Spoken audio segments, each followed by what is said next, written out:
Bienvenue à tous.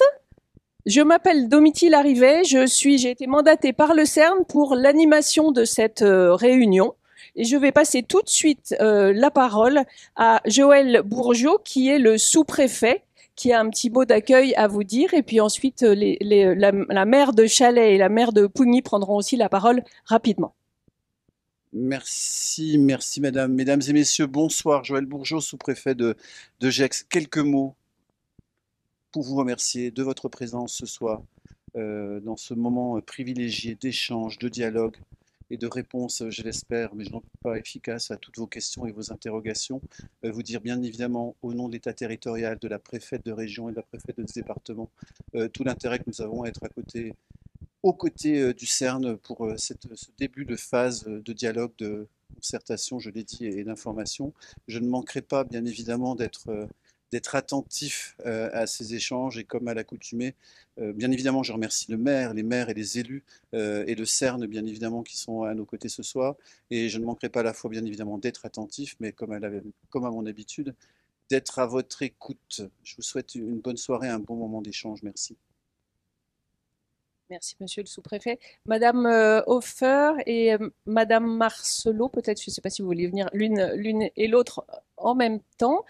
Madame Hofer, donc c'est vous qui nous accueillez ici dans cette commune de Chalais. Bonsoir. Donc, bonsoir à toutes et tous. Donc, cher monsieur le sous-préfet, cher monsieur le conseiller régional, président de l'Agglo et maire de Gex, chère consoeur, madame la maire de Pougny, chers élus d'ici et d'ailleurs, chers amis et voisins Pougny-Ronde et Pougny-Rand, et enfin, chers Chalaisiennes et Chalaisiens. Je tenais à vous souhaiter la bienvenue dans notre salle des fêtes, Jean-Antoine Lépine, horloger du roi de France qui a marqué l'histoire, à l'occasion de cette réunion d'information concernant le projet du futur collisionneur circulaire. Je souhaitais juste rappeler que le CERN fait partie intégrante du paysage transfrontalier et qu'il a le mérite d'avoir été à l'origine d'une multitude d'inventions, dont la toile, comme le web, ou encore certaines avancées médicales pour le bien commun de l'humanité. Ce qui est sa vocation première à l'initiative de ses cofondateurs il y a 70 ans. Aussi, nous sommes conscients que si l'étude de faisabilité est confirmée, ce programme exercera une influence et un rayonnement sur tout le pays de Gex, et tout particulièrement sur nos villages respectifs, Pougny et Chalais.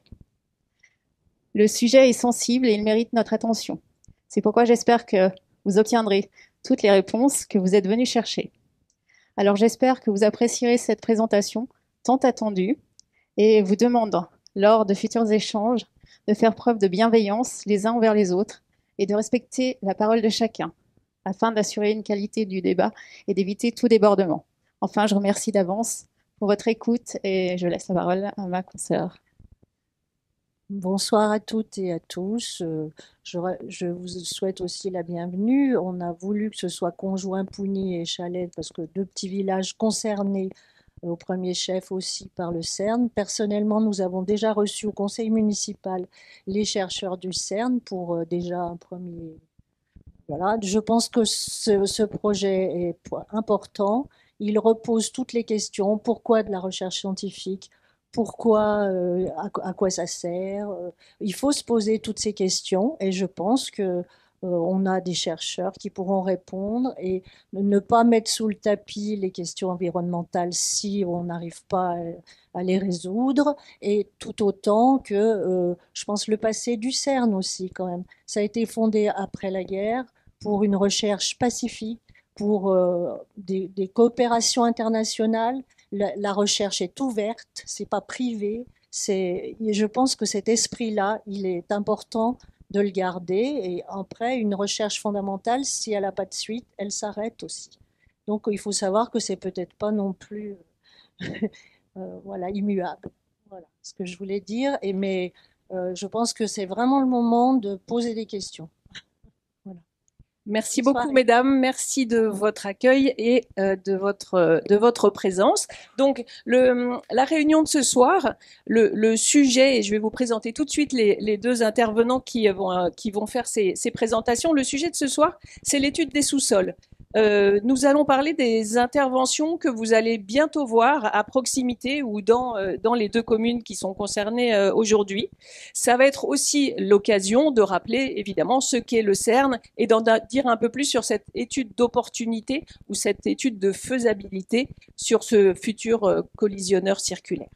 Donc je vous présente Antoine Mailloux. Antoine, vous êtes responsable du génie civil, ou en tout cas vous intervenez sur le génie civil pour le CERN, et donc c'est vous qui êtes chargé de toute la coordination des investigations du sous-sol qui ont lieu actuellement. Yann Lechevin, qu'un certain nombre d'entre vous connaissent déjà, fait partie de l'équipe FCC et notamment du dialogue avec les États hôtes. Nos échanges de ce jour aujourd'hui, donc c'est, comme on le disait, c'est un premier échange, notamment sur les investigations du sous-sol, mais ça se poursuivra régulièrement et notamment par une phase de participation du public dont les modalités sont actuellement en cours de définition, notamment avec la Commission nationale du débat public, la CNDP, dont nous avons deux représentants ici, Brigitte Fargevielle et Jonas Frossard, qui pourront intervenir en fin de réunion si vous le souhaitez pour vous expliquer ce qui pourrait se préparer pour la suite. Ces échanges ne restent pas non plus franco-français. Des dispositifs parallèles sont en cours de construction côté suisse vers le canton de Genève. Juste pour terminer, donc on est ensemble jusqu'à 20h. Il va y avoir deux temps d'échange. Un premier temps d'échange après la présentation d'Antoine Mailloux, vraiment sur le sujet des investigations, et puis un deuxième temps d'échange une fois que la présentation sur le CERN et le FCC, l'étude de faisabilité du FCC, va avoir eu lieu. On libérera la salle à 20h, puisqu'il y a une autre réunion qui est prévue dans cette salle à 20h.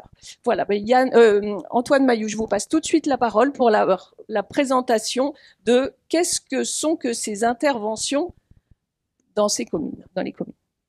Oui, merci Domitille et bonsoir à toutes et à tous. Merci pour votre présence. Je vais rapidement aller sur mes slides et donc vous présenter la partie stabilité du sous-sol. Je voulais simplement apporter une précision par rapport à ce qu'a indiqué Domitille. Je suis ingénieur civil au CERN. Sur cette étude de stabilité du sous-sol, j'ai particulièrement œuvré sur la partie autorisation et le suivi environnemental de ces études.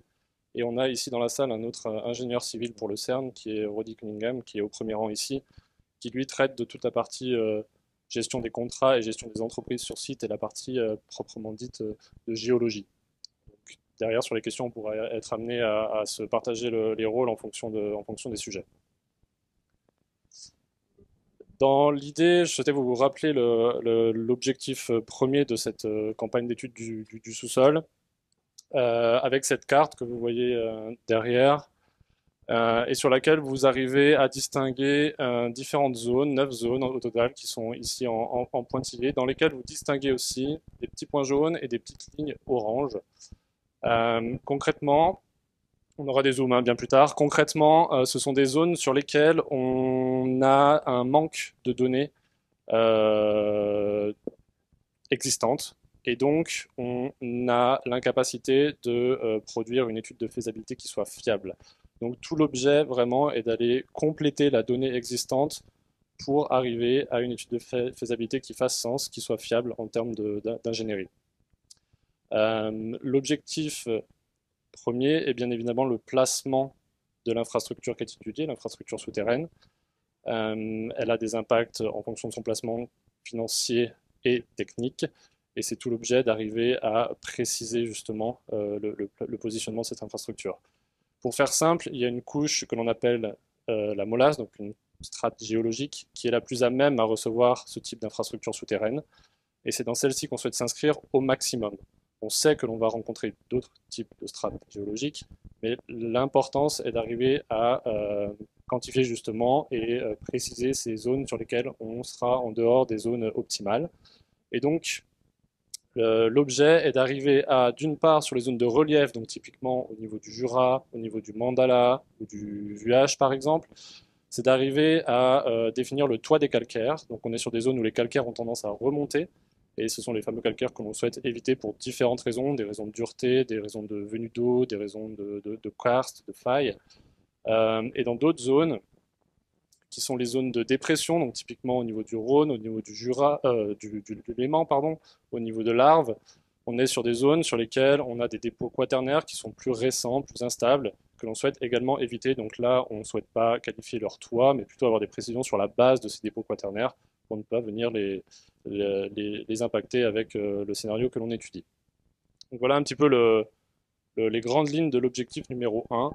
On verra plus tard qu'il y a d'autres objectifs qui découlent ou d'autres données qui peuvent découler de l'étude en cours. On fait une petite marche arrière dans le temps pour revenir en 2023 sur toute la campagne de mesures dites environnementales qui a été menée par des consultants mandatés par le CERN. L'objectif ici était, sur les 4 saisons qui font une année, d'avoir des analyses de terrain sur les différents sites qui étaient projetés pour ces études de sol. Donc, quand on parle d'environnement, on parle de faune, on parle de flore, on parle de zones humides, on parle de nappes phréatiques, c'est l'environnement au sens large, on parle de pollution, de nuisances en termes de luminosité vis-à-vis des espèces, c'est vraiment l'environnement au sens large. Et donc, c'est durant cette année 2023 où il y a eu une forme d'optimisation finalement de notre projet au sens campagne d'études de sol, puisqu'il a fallu, par itération entre des discussions purement géotechniques, géologiques et des discussions environnementales, trouver le bon compromis pour s'inscrire dans la doctrine assez connue ERC, éviter, réduire, compenser. Donc on souhaite, dans un premier temps, éviter l'impact. Si impossibilité, on souhaite le réduire, et si impossibilité, on va chercher à le compenser. Dans le cas de cette étude, on n'est pas allé jusqu'à la compensation parce qu'on a toujours pu s'inscrire soit dans l'évitement, soit dans la réduction. Pour que ce soit assez concret, l'évitement, la plupart du temps, il est spatial, c'est-à-dire qu'on sait qu'ici, il y a une espèce où il y a de la flore à enjeu, alors on décale le forage, on décale le site d'investigation. Et la réduction, elle va être par exemple calendaire. On sait que sur telle période, c'est une période de reproduction de telle espèce qui est protégée, alors on va éviter cette période et donc ne pas nuire à la reproduction de cette espèce. Donc voilà un petit peu le type d'itérations qui ont pu être faites pendant cette année pour aboutir à la campagne que l'on souhaite mener et qui a démarré en cette fin d'année 2024. Je voulais ici préciser qu'on a 2 méthodes, mais on va y revenir après. Je voulais simplement préciser qu'au-delà de l'objectif effectivement de positionnement de l'infrastructure souterraine, il y a d'autres données très intéressantes pour l'étude de faisabilité dans son ensemble qui peuvent découler de cette campagne. Et je pense notamment au sujet des matériaux d'excavation. Il faut savoir que par les forages, on va pouvoir être en capacité d'avoir des prélèvements et des analyses fines des matériaux qui pourraient être rencontrés lors du creusement d'une telle infrastructure. Et la caractérisation de ces matériaux va pouvoir aussi nous aider à avoir des pistes différentes et des orientations différentes de retraitement de ces matériaux et d'orientation vers des filières plus ou moins adaptées au type de matériaux rencontrés. Donc voilà, c'est un objectif premier, mais qui peut se découler en différentes données intéressantes pour l'étude. Et peut-être précision également sur ces données, elles seront à la fin de l'étude disponibles de manière complètement publique, donc auprès des États hôtes, des collectivités et toute autre association qui peuvent être en lien avec les problématiques du sous-sol. On souhaitait d'ailleurs vous présenter la partie plus méthodique, on va dire. Donc on a 2 types d'activités. Une activité que l'on appelle sismique, donc c'est ce que l'on voit sur la gauche de l'écran, avec un concept qui est le même, quelle que soit la méthode employée, qui est l'idée de faire se propager des ondes acoustiques à travers le sous-sol et d'enregistrer leurs réflexions par ce que l'on appelle des géophones, donc des petits boîtiers qui sont posés au sol. Et par cette analyse, on arrive à définir globalement les différentes strates entre les couches géologiques. Ça va nous donner un peu à la manière d'une échographie, ça va nous donner un modèle de ce qui se passe dans le sous-sol en termes de strates géologiques. En complément, donc ce sont 2 méthodes qui viennent se compléter en termes d'information, on a ce que l'on appelle le forage, où là on est vraiment en un point donné avec une action physique, et on va avoir un prélèvement de matière, donc on va remonter ce qu'on appelle des carottes. Ici dans notre cas, les carottes font environ 14 à 15 cm de diamètre. Ces carottes-là, elles vont pouvoir, bon déjà visuellement elles donnent beaucoup d'informations, mais elles vont aussi pouvoir partir en laboratoire, être analysées. Le trou de forage in situ va pouvoir aussi accueillir certains tests. Donc on va obtenir d'autres données, mais on va aussi venir compléter le modèle que l'on a obtenu par la sismique. Donc c'est vraiment deux méthodes complémentaires. Et je voulais aussi vous préciser un petit peu plus l'aspect, on va dire, pratico-pratique. Donc cette méthode-là, sismique, à 90% pour cette campagne, c'est un camion vibreur qui circule sur les voies circulées.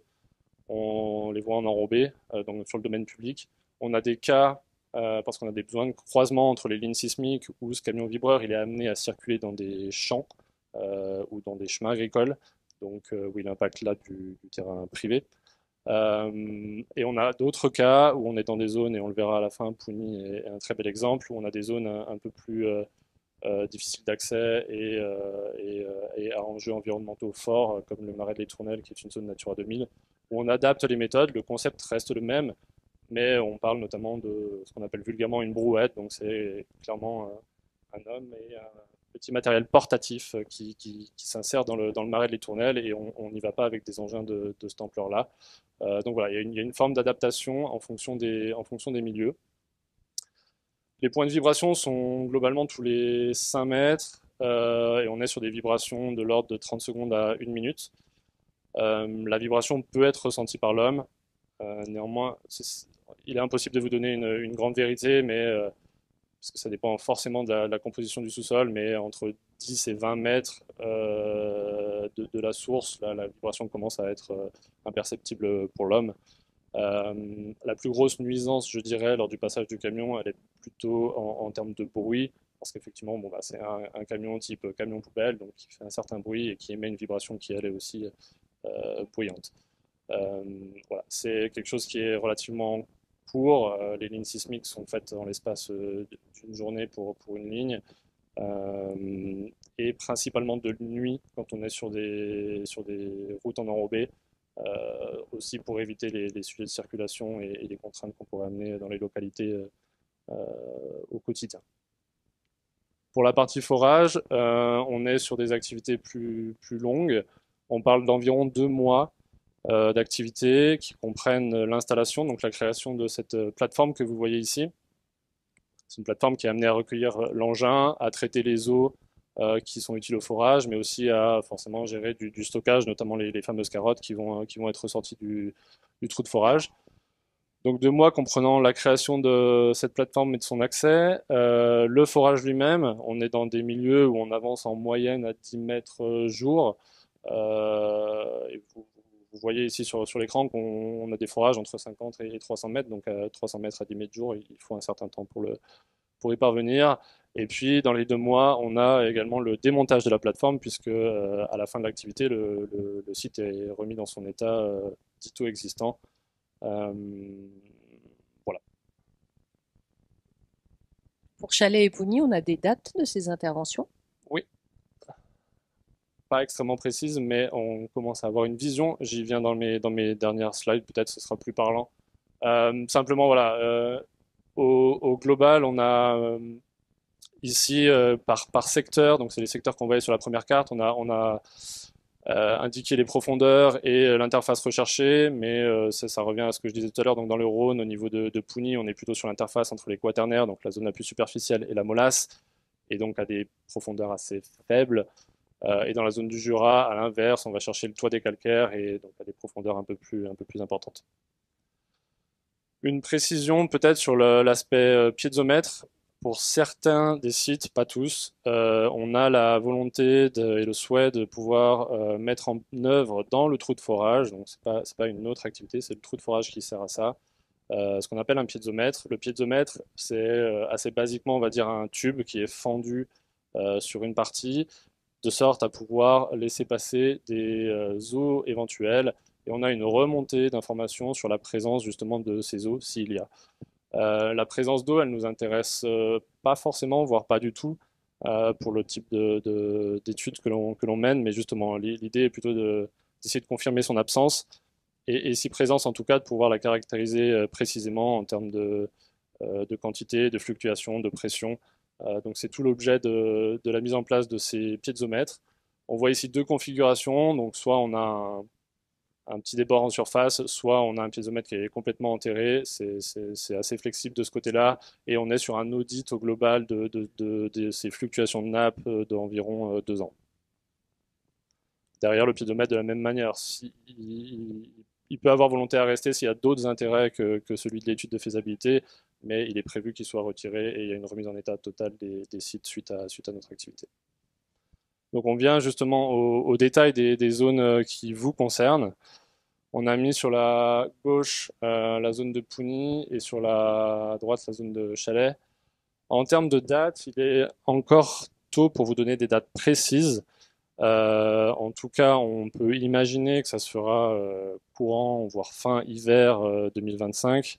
Il est tôt pour le dire parce que c'est lié à différents paramètres qui peuvent être des paramètres environnementaux pour certaines zones, qui peuvent être des paramètres de transfrontalité pour d'autres, puisqu'il y a des lignes qui parcourent, on le voit très bien ici, qui parcourent aussi la Suisse, et donc on a besoin d'avoir les autorisations de manière concomitante pour ne pas faire qu'une moitié de ligne. Donc c'est pour ça qu'il est encore assez dur de donner des dates très précises. Donc Chalais, on imagine plutôt ça sur une première partie d'année 2025. On voit ici, ce que vous voyez en bleu, ce sont les fameuses lignes sismiques. Ce que vous voyez en tête d'épingle bleue, ce sont les forages. Et les têtes d'épingle grises sont les forages qui sont dits optionnels, donc qui, en fait, dans le cadre de l'optimisation que l'on a menée, notamment avec les services de l'État, et avec cette fameuse doctrine éviter, réduire, compenser, sont des forages qui aujourd'hui ne sont pas programmés. Antoine Maillot, on va faire un petit sondage. Ouais. Qui dans la salle est de Chalais? Est-ce que vous pouvez lever la main? Et qui est de Pougny? Très bien, merci. Pardon pour l'interruption, mais comme ça on sait à qui on parle. Alors peut-être une dernière précision sur Pougny, et j'en aurai terminé. Donc Pougny, je vous en parlais tout à l'heure, on a, c'est le même principe, hein, un forage qui est ici dans le marais de l'Étournelle et certaines lignes sismiques. Le cas du marais de l'Étournelle est un peu cas d'école, dans le sens où c'est un des cas qui nous a amené à travailler avec les autorités, les services instructeurs DTT, de Réal, sur différents sujets, sur les sujets évidemment faune-flore, puisque c'est un marais dans lequel je crois qu'on y va notamment pour l'observation des oiseaux, mais vu que c'est un marais, il y a aussi énormément d'amphibiens et autres espèces protégées. C'est également une zone qui est touristique, donc avec du passage. Pour toutes ces raisons, on est sur des méthodes très alternatives en termes de sismique, donc plutôt douces. Je parlais de la brouette, c'est vraiment la méthode qui sera utilisée ici. Et le forage, pour information, si on était dans une vision purement géotechnique du terme, il aurait été ici au cœur du marais, quoi. Et donc après différentes itérations et différentes optimisations avec les services, avec également des hydrogéologues mandatés par l'Agence régionale de santé, on a pu optimiser cette étude pour être sur une zone finalement qui est une zone de remblai qui a été liée à la construction de la voie LGV ici, et qui est la zone la plus pauvre, si on peut dire, du marais de l'Étournelle. Voilà pour ma partie, s'il y a des questions. Merci beaucoup Antoine Maillot. Passer du coup maintenant à la deuxième séquence et je vais passer la parole donc à Yann Légevin qui va nous parler du CERN, nous rappeler ce que c'est que le CERN, même si vous ici dans l'Ain vous le connaissez bien, mais est-ce qu'on sait tout ce que le CERN a pu procurer en termes de recherche et de bénéfices pour la société, et puis parler de cette étude de faisabilité du FCC, puis il y aura une deuxième séquence de questions juste après. Écoutez, merci beaucoup, bonsoir à toutes et à tous. Alors je complète juste ce que disait mon collègue. En fait, vous avez une application, un site internet sur lequel vous pouvez aller avec votre smartphone ou votre ordinateur, et vous avez en temps réel la cartographie de ce qu'on fait en termes de sondage et de sismique, et on met à jour, on va dire, l'état d'avancement de certaines lignes. Donc, vous pouvez voir si elles ont déjà été faites, pas encore faites, si elles sont programmées, si on a déjà une date ou si on n'a pas de date. Mais également, vous allez avoir des vidéos sur les méthodes qu'on vous a expliquées. Il y a une petite vidéo qui explique concrètement la sismique. Vous allez voir un camion vibreur, comment il fonctionne. Voilà, des choses un peu pédagogiques. Donc, il y a pas mal de ressources sur notre site internet. Et voilà, je voulais juste vous donner ce petit complément. Donc pour ma part, comme vous disiez, moi je vais vous présenter le CERN. Alors c'est vrai que dans le pays de Gex, je ne vais faire un affront à personne parce que le CERN est bien connu, mais ça peut être intéressant de se rappeler certaines choses, en tout cas tous ensemble, et puis de répondre à des questions si vous en avez. Donc le CERN, c'est le laboratoire européen pour la physique des particules. Quelques éléments que Madame les maires ont justement rappelé au départ de leurs propos. Hein. C'est le premier laboratoire en recherche des physiques des particules du monde. Aujourd'hui, il a 70 ans d'existence. On a fêté ce 70 ans au mois d'octobre.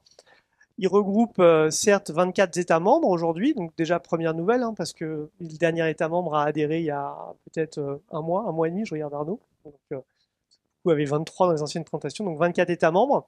On a ensuite des États qu'on appelle des membres associés, on a des membres associés qui sont en phase d'adhésion, donc qui postulent pour rejoindre en tant qu'État membre, et puis on a des organisations, des États observateurs qui également participent à nos programmes de recherche. Et ça nous permet d'agréger une communauté globale, on va dire, de 110 nationalités sur le site à travers ces États, ces universités qui travaillent avec nous. Et on attire, on va dire, 17 000 physiciennes et physiciens du monde entier qui viennent de plus de 600 instituts. Les instituts, on appelle des instituts, souvent c'est des universités ou des centres de recherche qui sont répartis dans le monde entier. La mission du CERN, elle repose sur 4 piliers, la recherche, l'éducation, la coopération et la technologie. Également, comme ça a été dit en propos, le CERN, il est né, 70 ans, il est né après la Seconde Guerre mondiale. À l'époque, les cerveaux partaient soit sur l'ancien bloc URSS, soit aux États-Unis. Donc il fallait que l'Europe se dote d'un outil qui soit capable de garder, en tout cas, la matière grise sur des domaines de recherche et de physique au cœur de l'Europe. Et c'est de là qu'est né le CERN avec ses programmes de recherche. Mais c'est bien d'attirer des cerveaux, mais après, il faut les garder. Et cette graine, il faut la planter. Et il faut qu'elle profite aux générations d'après. Et là, on retrouve le deuxième pilier du CERN, qui est l'éducation et la formation, qui est également lié à sa naissance, hein, puisque le CERN a été initialement financé sur les fonds baptismaux de l'UNESCO, donc des programmes d'éducation, de scolarité. Donc au CERN, vous avez certes des chercheurs, de la recherche fondamentale, des choses assez pointues, et vous avez des programmes d'éducation et de formation qui vont à tout niveau, depuis des programmes d'apprentissage sur des choses très techniques qui peuvent être liées sur des opérations de soudure, et également des programmes de doctorants dans des domaines, certes de la physique, mais vous allez retrouver aussi de l'informatique ou d'autres domaines. Donc ça, c'est pour enfanter, je dirais, l'avenir, mais vous avez également des programmes de formation pour les professeurs. Donc comment on s'assure que les professeurs des différents États membres gardent un bon niveau pour pouvoir aussi valoriser les universités au centre de l'Europe? C'est également en leur donnant accès aux recherches de pointe. Et puis une coopération internationale, on revient également à l'origine de la création du CERN, on est après la Seconde Guerre mondiale, hein, l'Europe est déchirée, il s'agit de remettre les gens autour d'un projet commun, de les faire parler, et comment on évite de se faire la guerre? C'est en se connaissant. Donc le CERN a été aussi construit dans l'objectif d'être un endroit pour développer la science dans un but de paix. Et je pense que ça revient particulièrement d'actualité en ce moment. Et pour pouvoir faire tout ça, il y a un pilier qui est très important, qui est la technologie et l'innovation. Donc pour pouvoir faire de la recherche de pointe, il faut développer un certain nombre de technologies qui vont servir à cette recherche. Plusieurs façons de procéder. On peut faire de la recherche et du développement en interne avec des départements qui sont internes à l'organisation, mais on peut également faire des partenariats avec des universités ou avec des États ou des grandes industries pour avancer.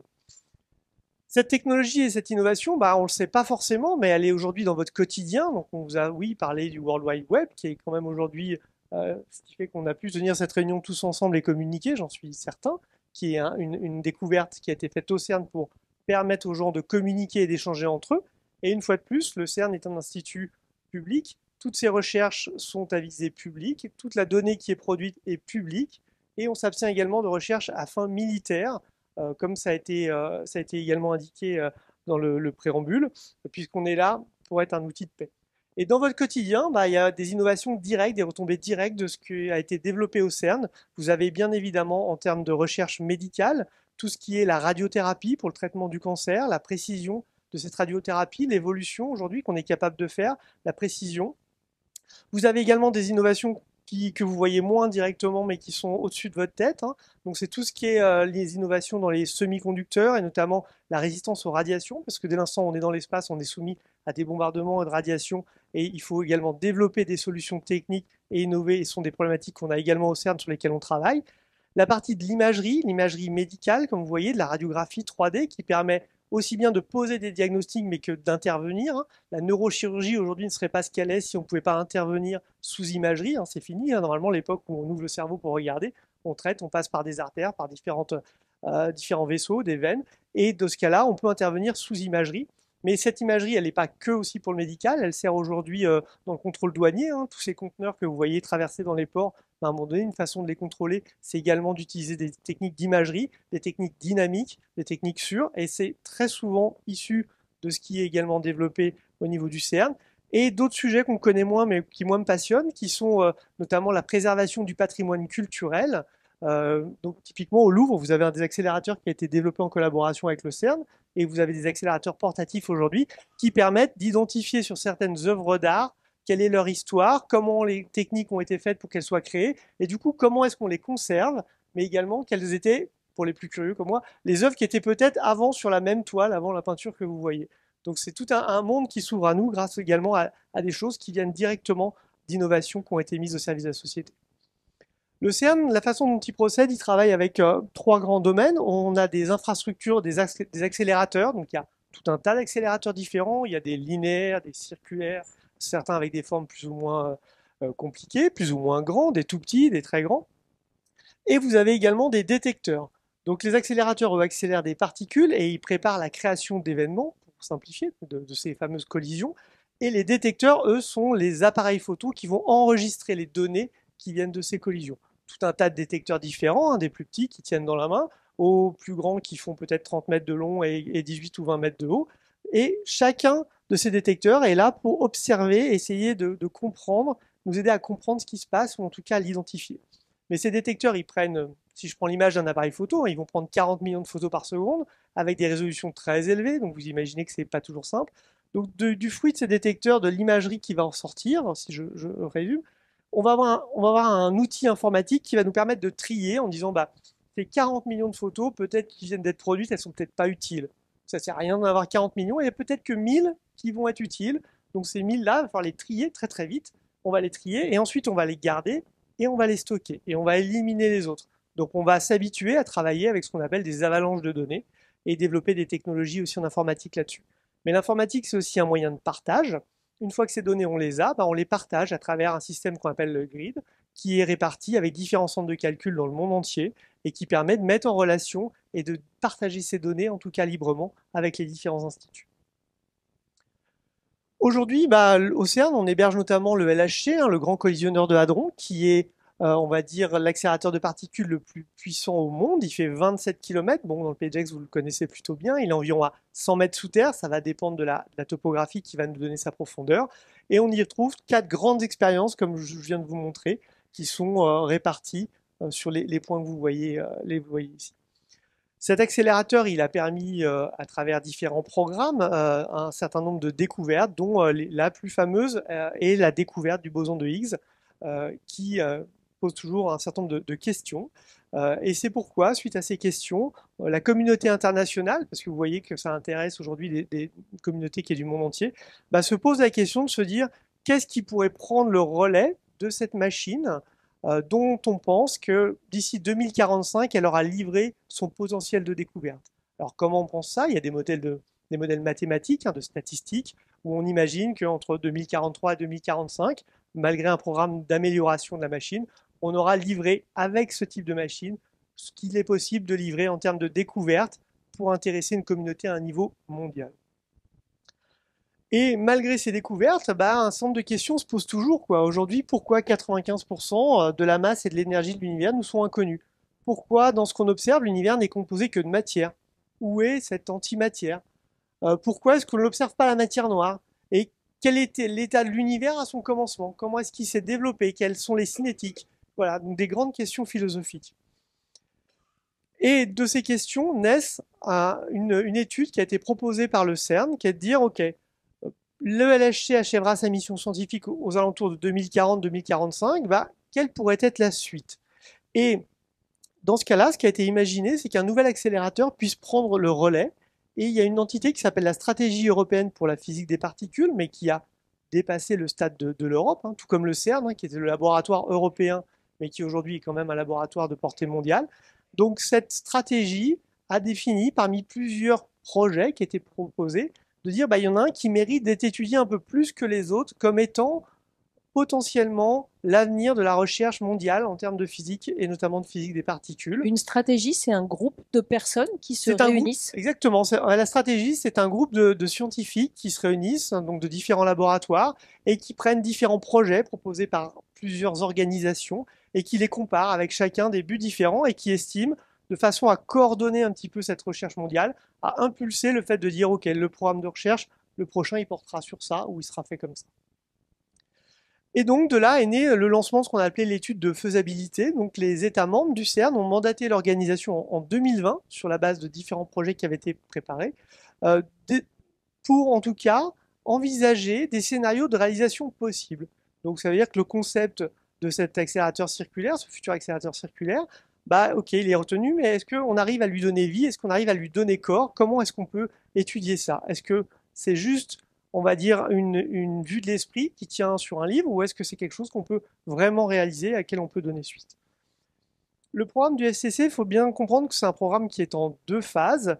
L'objectif de cette infrastructure, ce serait de mener la recherche scientifique dans le domaine jusqu'à la fin du XXIe siècle. Donc on aurait un premier programme de recherche avec un premier accélérateur qui créerait un certain type de collision, pour un premier programme de recherche, qui démarrerait de 2045 et qui opérerait jusqu'à à peu près 2060.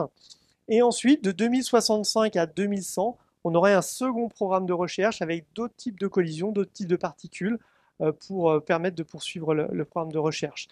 Ces 2 infrastructures se succéderaient dans le même tunnel. C'est déjà ce qu'on a vu avec le LHC qui est venu remplacer le LEP, pour ceux qui connaissent le mieux ces infrastructures-là, qui était déjà présent dans le même tunnel, dans la même infrastructure. Donc c'est un tunnel qui hébergerait successivement 2 accélérateurs pour faire de la recherche. Mais cet accélérateur, l'intérêt de le faire ici, c'est aussi de s'appuyer sur un complexe d'accélérateurs qui existe. Donc le CERN, je vous le disais tout à l'heure, il y a plein d'accélérateurs. Vous voyez une carte qui fait un peu peur. Là, vous voyez schématiquement représenter le LHC, mais vous avez des accélérateurs plus petits, le SPS, le AD, le booster. Des accélérateurs, je vous disais, circulaires, on en a des linéaires, on en a qui ont des drôles de formes, bref. Voilà, donc en fait, aujourd'hui, sur le domaine du CERN, il y a un complexe d'accélérateurs qui est fort, et du coup, on a des infrastructures aussi qui permettent d'opérer ces accélérateurs, d'y opérer et de créer les pièces, et également de les rendre efficaces. Plusieurs tracés ont été envisagés avant d'étudier celui sur lequel on est maintenant, et je vais développer après. Une première idée, c'est de se dire, peut-être que comme la région est très contrainte, peut-être qu'on pourrait sortir et traverser le Jura pour peut-être aller poser cet accélérateur circulaire plus loin. Bon, techniquement, c'est très compliqué, financièrement aussi, et surtout, ça pose des problèmes de résilience et d'opération de fiabilité. Plusieurs scénarios également ont été, sur le bassin genevois, ont été développés. Donc, un premier accélérateur circulaire avec 12 sites de surface pour augmenter les points d'interaction. Un autre qui se voulait un peu plus ovoïde, parce qu'en fait, ce qu'on appelle circulaire n'est pas purement circulaire, ce sont des parties droites avec des arcs de cercle, donc on peut jouer sur des choses comme ça. Mais là, vous imaginez bien que plus on a de sites de surface, plus on a de contraintes qui vont s'appliquer à nous. Donc cette étude, son objectif, c'était de voir comment est-ce qu'on peut réaliser cette infrastructure, ce projet, cette idée en tout cas, en respectant des critères qui sont l'excellence scientifique. Il s'agit de faire un collisionneur qui puisse attirer la science mondiale, qui soit de portée mondiale en termes de physique, pas un outil de recherche qui soit destiné uniquement à une localité en tout cas. Quelle est la faisabilité technique? Est-ce qu'on peut le faire ou pas? Est-ce qu'on a des différences? Est-ce que la géologie fonctionne comme on voyait? Est-ce que ça marche ou pas? Est-ce qu'on sait faire? Est-ce qu'on a la technologie disponible? Et puis ensuite, on a la faisabilité sociale, la compatibilité avec le territoire. Donc comment est-ce qu'on insère un dessin aussi complexe dans un territoire qui est déjà très contraint pour qu'il y ait une acceptabilité? Alors on n'est pas comme dans certains pays où on se dit on fait un trait et puis on gomme tout ce qui existait en place. Non, comment on s'insère sur déjà ce projet sur un territoire qui est déjà très contraint et qui ne fait que en plus augmenter en termes de complexité. Donc il y avait plusieurs contraintes. On a évoqué la contrainte géologique, je ne reviendrai pas dessus, sauf si vous voulez dans les questions. Les contraintes également des montagnes, parce que pour avoir un puits d'accès, Donc l'idée, c'est que l'anneau soit relativement plan. Donc si j'ai une montagne ou une épaisseur trop importante, ça va obliger à avoir des puits d'accès qui soient très profonds, ce qui est problématique. Mais également des contraintes très fortes sur le bassin, qui sont des contraintes environnementales et des contraintes territoriales, à savoir les ouvrages et l'infrastructure, l'architecture existante. Plusieurs scénarios de placement qui correspondaient un petit peu à ça ont été étudiés, il y en a une centaine, qui ont défini quelque part le faisceau qu'on pourrait qualifier de moindre impact, qui permettait de faire un placement. On a pris des contraintes assez complexes qui sont notamment liées à la biodiversité des milieux, la caractéristique des localités, les strates géologiques. Et on a trouvé un scénario qui fait 91 km de long. Donc l'objectif, c'était de ne pas descendre en dessous de 90. L'idéal aurait été d'être à 100, bien évidemment. C'est un scénario qui est à cheval sur l'Ain, la Haute-Savoie, le canton de Genève, et qui passe sous le lac Léman. Il y a plusieurs sites de surface, il y en a 8, je détaillerai après, dont la profondeur de l'accès à la machine sera entre 180 et 400 mètres sur ces différents sites. Le tunnel en lui-même ferait environ 5,50 m de diamètre. L'installation, elle serait presque entièrement invisible parce que l'idée, c'est que le tunnel, lui, il est sous terre, donc il est invisible en surface. Il n'y a pas de contrainte sur les exploitations de surface, il n'y a pas d'incidence, il n'y a pas de servitude particulière. Donc seuls seraient visibles les 8 sites de surface qui seraient répartis de façon parfaitement symétrique sur l'anneau qui est proposé. Là, vous avez un exemple, vous avez un site de surface qui est ici, et après, vous avez des puits qui permettent de descendre sur les différentes infrastructures. Donc là, vous avez une caverne qu'on appelle expérimentale et une caverne technique. Voilà à peu près le schéma de ce à quoi ça pourrait correspondre. C'est globalement ce qu'on connaît déjà pour le LHC, hein, pour les gens qui connaissent sur ce territoire. C'est vraiment la même logique. Ce que je vous disais, 5,50 m de diamètre, ça donne une idée par rapport à des tunnels qui peuvent être routiers.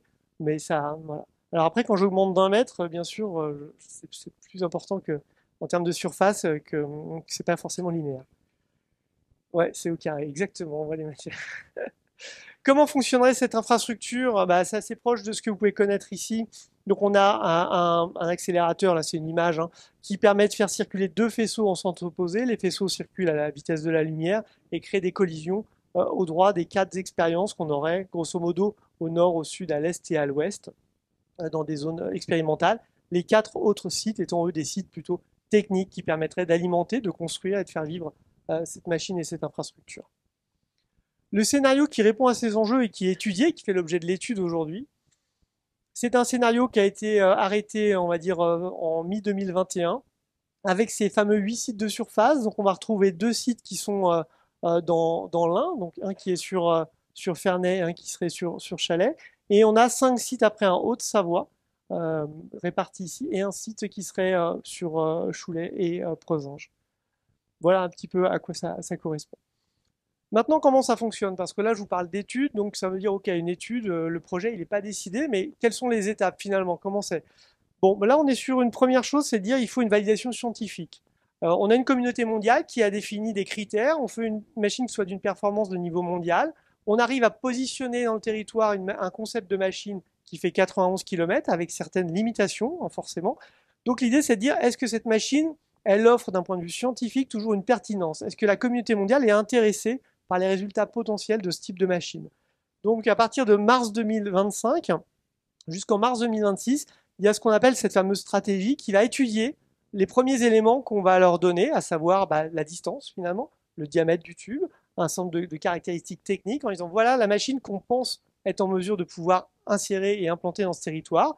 Est-ce qu'elle a une opportunité scientifique avérée ou pas? Et cette stratégie, cette assemblée, on va dire, va étudier le dossier pendant globalement 1 an, le temps de se voir, de se discuter, de fournir des pièces complémentaires, pour émettre à l'horizon 2026 un avis sur, on va dire, l'opportunité scientifique. Donc pour nous, c'est la première étape. Si la communauté mondiale dit, bah non, finalement, la machine que vous proposez, elle n'a pas l'intérêt, et il y a d'autres choses qui sont en compétition, on préfère aller sur d'autres machines, dans d'autres pays ou dans d'autres types, d'autres designs, bah pour nous, ça va s'arrêter là et c'est fini. Si jamais la stratégie européenne rend un avis et dit oui, il y a une opportunité scientifique, on pense que ce que vous proposez, ça a du sens, ça a de l'avenir et ça nous intéresse, là, dans ce cas-là, on va aller plus loin sur une décision du Conseil du CERN sur le fait de finaliser, de designer un projet, de rendre concret ce qui est pour l'instant très abstrait, de façon à prendre une décision au niveau du Conseil du CERN, donc ce sont les États membres qui prendront cette décision, à l'horizon 2027-2028, pour dire on fait ou on fait pas. Le rendre concret à ce stade, c'est encore sur du papier.